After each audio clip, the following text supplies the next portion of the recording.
Hey guys, welcome back to the channel. आज हम बात करने वाले हैं दुनिया के सबसे फेमस राइटर विलियम शेक्सपियर के एक ऐसे प्ले के बारे में जो सस्पेंस, हॉरर और ड्रामा से भरा पड़ा है। नाम है मैकबेथ।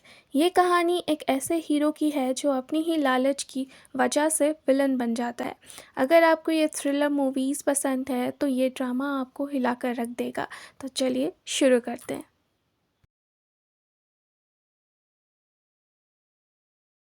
मैकबेथ एक प्योर ट्रेजेडी है। मतलब इसका एंडिंग बहुत दर्दनाक होता है। शेक्सपियर ने इसे लगभग 1606 में लिखा था और ये उनकी सबसे छोटी ट्रेजेडीज़ में से एक है। इसमें आपको देखने को मिलेगा कि कैसे जब इंसान के अंदर पावर और पैसे की लालच, एम्बिशन जागती है तो उसका मोरल कंपास कैसे हिल जाता है। और हाँ, इसकी पूरी सेटिंग मिडिएवल स्कॉटलैंड की है, तो माहौल एकदम स्पूकी और डार्क होने वाला है।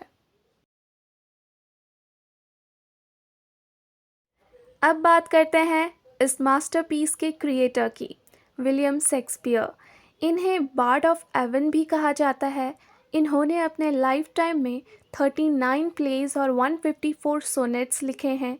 हैमलेट, ओथेलो, किंग लियर जैसे बड़े बड़े हिट देने के बाद उन्होंने मैकबेथ लिखा था। शेक्सपियर की खासियत यही थी कि वो इंसान के अंदर के डर और लालच को स्क्रीन पर या कहें तो स्टेज पर एकदम रियल तरीके से दिखाते थे। इस प्ले का जो वाइब है ना, वो एकदम हॉरर मूवी जैसा है। डार्क फॉरेस्ट्स, पुराने ज़माने की स्पूकी रॉयल कैसल्स जैसे इन्वर्नेस और डंसनन, और बीच बीच में खूंखार बैटलफील्ड्स। पूरे प्ले में धुंध, बारिश और अंधेरा दिखाया गया है, जो ये दिखाता है कि कुछ तो बुरा होने वाला है।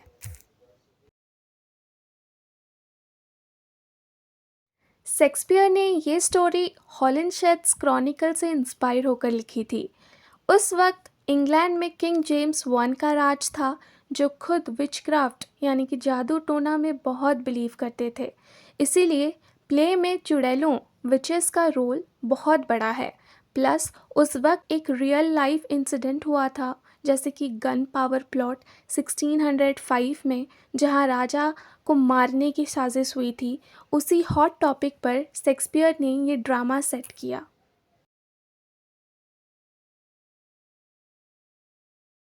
कहानी शुरू करने से पहले कैरेक्टर से मिल लो।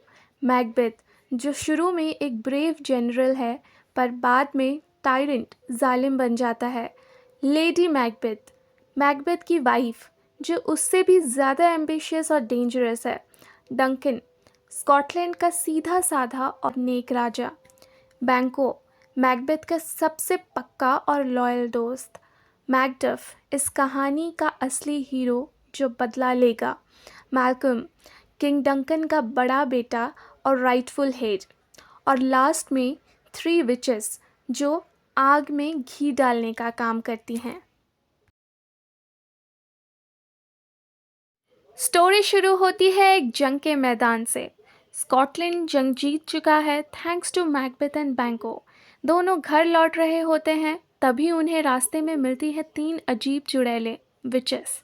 वो मैकबेथ को देखते ही बोलती है, तुम आगे चलकर स्कॉटलैंड का राजा बनोगे। और बैंको के लिए बोलती है कि तुम तो राजा नहीं बनोगे, पर तुम्हारे बच्चे राजा बनेंगे। मैकबेथ सोच में पड़ जाता है। तभी न्यूज़ आती है कि किंग डंकन ने मैकबेथ को एक बड़ा प्रमोशन दे दिया है। अब मैकबेथ के दिमाग में कीड़ा काटने लगता है। अगर विचेस की पहली बात सच हो गई तो क्या मैं सच में राजा बनने वाला हूँ? लेकिन ट्विस्ट तब आता है जब किंग डंकन अपने बड़े बेटे माल्कम को अगला राजा घोषित कर देते हैं। अब मैकबेथ को लगता है कि उसका रास्ता ब्लॉक हो गया। मैकबेथ ये सारी बात अपनी वाइफ लेडी मैकबेथ को लेटर में लिखता है। लेडी मैकबेथ तो एक कदम आगे निकली। वो बोलती है, राजा बनना है तो बनना है, किंग डंकन को रास्ते से हटाओ। जब किंग डंकन उनके घर मेहमान बनकर आते हैं तो लेडी मैकबेथ मैकबेथ का ब्रेन वॉश करती है, उसे मर्दानगी के ताने मारती है। फाइनली डरते डरते ही सही, मैकबेथ रात के अंधेरे में किंग डंकन का खून कर देता है और डर के मारे डंकन के दोनों बेटे देश छोड़कर भाग जाते हैं। अब क्या, मैकबेथ बन जाता है स्कॉटलैंड का नया राजा। लेकिन असली टेंशन तो अब शुरू होती है। मैकबेथ को हर वक्त डर लगता है कि उसका राज खुल ना जाए और विचेस की वो बात कि बैंकों के बच्चे राजा बनेंगे उसे सोने ही नहीं देती। इस पैरानोया में वो अपनी ही जिगरी यार बैंकों का भी मर्डर करवा देता है और मैकडफ की पूरी फैमिली को मरवा देता है। वो एक हीरो से एक क्रूएल टायरेंट बन जाता है। अब आते हैं क्लाइमेक्स पर। Karma is a hit. एक पार्टी में मैकबेथ को बैंकों का भूत दिखाई देता है और वो सबके सामने पागलों जैसी हरकतें करने लगता है। इधर लेडी मैकबेथ, जिसने इतने खून करवाए थे, वो गिल्ट पछतावे के मारे पागल हो जाती है। वो नींद में चलने लगती है और हर वक्त अपने हाथ धोती रहती है। उसे लगता है उसके हाथों में अब भी खून लगा है। इवेंचुअली वो सुसाइड कर लेती है। दूसरी तरफ मैकडफ और किंग डंकन का बड़ा बेटा माल्कम एक बड़ी आर्मी लेकर मैकबेथ पर हमला कर देते हैं। मैकबेथ को लगता था कि विचेस की मजाक वाले प्रिडिक्शंस की वजह से उसे कोई नहीं मार सकता, पर मैकडफ उसे बैटलफील्ड में घेर लेता है। एक इंटेंस फाइट होती है और मैकडफ मैकबेथ के सर काट देता है। माल्कम बनता है नया राजा और स्कॉटलैंड में फिर से शांति आती है।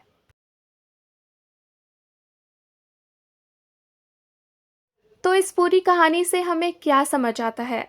इसके मेन थीम्स हैं एम्बिशन, कि लालच कैसे अच्छे भले इंसान को बर्बाद कर देती है। गिल्ट, कि आप चाहे जितने बड़े राजा बन जाओ, गलत काम का पछतावा आपको अंदर से खा जाता है। और अपीयरेंस वर्सेस रियलिटी, मतलब जो जैसा दिखता है ज़रूरी नहीं वैसा हो। जैसे विचेस ने कहा था, fair is foul and foul is fair.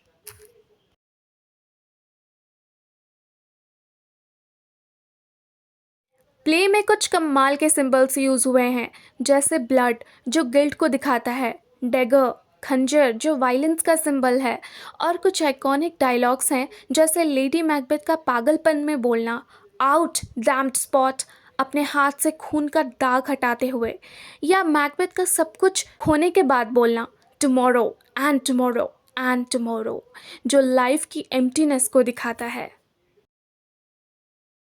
In short, Macbeth हमें ये सिखाता है कि शॉर्टकट और गलत रास्ते से मिली पावर कभी खुशी नहीं देती। आपका हर एक मोरल चॉइस आपकी डेस्टिनी डिसाइड करता है। एट द एंड सच्चाई और जस्टिस की ही जीत होती है। तो दोस्तों, ये थी विलियम शेक्सपियर के मैकबेथ की पूरी कहानी, एकदम इजी वर्ड्स में। अगर वीडियो अच्छी लगी तो प्लीज़ लाइक करो, शेयर करो और चैनल को सब्सक्राइब करना मत भूलना।